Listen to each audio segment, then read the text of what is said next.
So I just saw a preview for The Invisible Man coming out next month.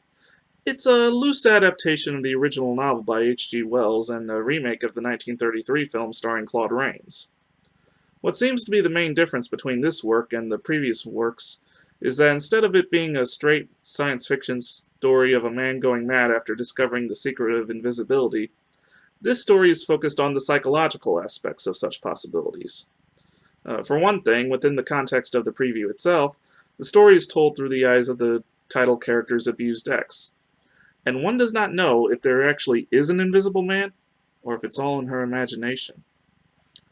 Candidly speaking, it does seem more likely to be the former rather than the latter, but who knows?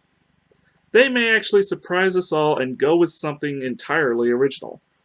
And maybe I'll get a million subscribers overnight, get my monetization back, and can finally stop running this channel on a nickel and dime budget. It's possible, but I doubt it. Now, upon further research into this movie, it's hinted at this may be another attempt at the Dark Universe. For those of you who are unaware, the Dark Universe is a proposed shared universe of movies, much like the Marvel Cinematic Universe and the Detective Comics Extended Universe, only this one focusing on Universal Studio monster movies instead of comic books. Given the fact that I pretty much grew up on these sort of movies, I've been kind of excited for it as well as disappointed every time the project seems to be scrapped. Why scrapped, you may ask? Well, because the first attempted film in the franchise was 2014's Dracula Untold, and the second attempted, and oddly enough, first official, film was 2017's The Mummy, starring Tom Cruise, and we all knew how well that went. I mean, if you saw my review of it, you probably could tell that I was being a bit biased, as I knew exactly what they were up to, and was so looking forward to it. Even I have to admit, though, that film has problems. So much so that it seems more of an unintentional comedy than an actual horror film, with more emphasis on the action than on the horror. Also, I do recall thinking that maybe they should have focused on it being more of a horror film, and less as an action film. Why? Because that's what the originals were.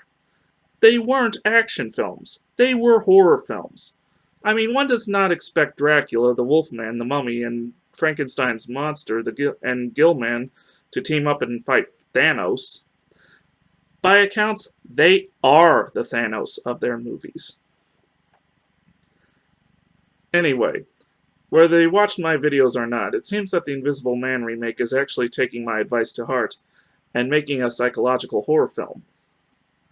And to be completely honest, it looks pretty cool.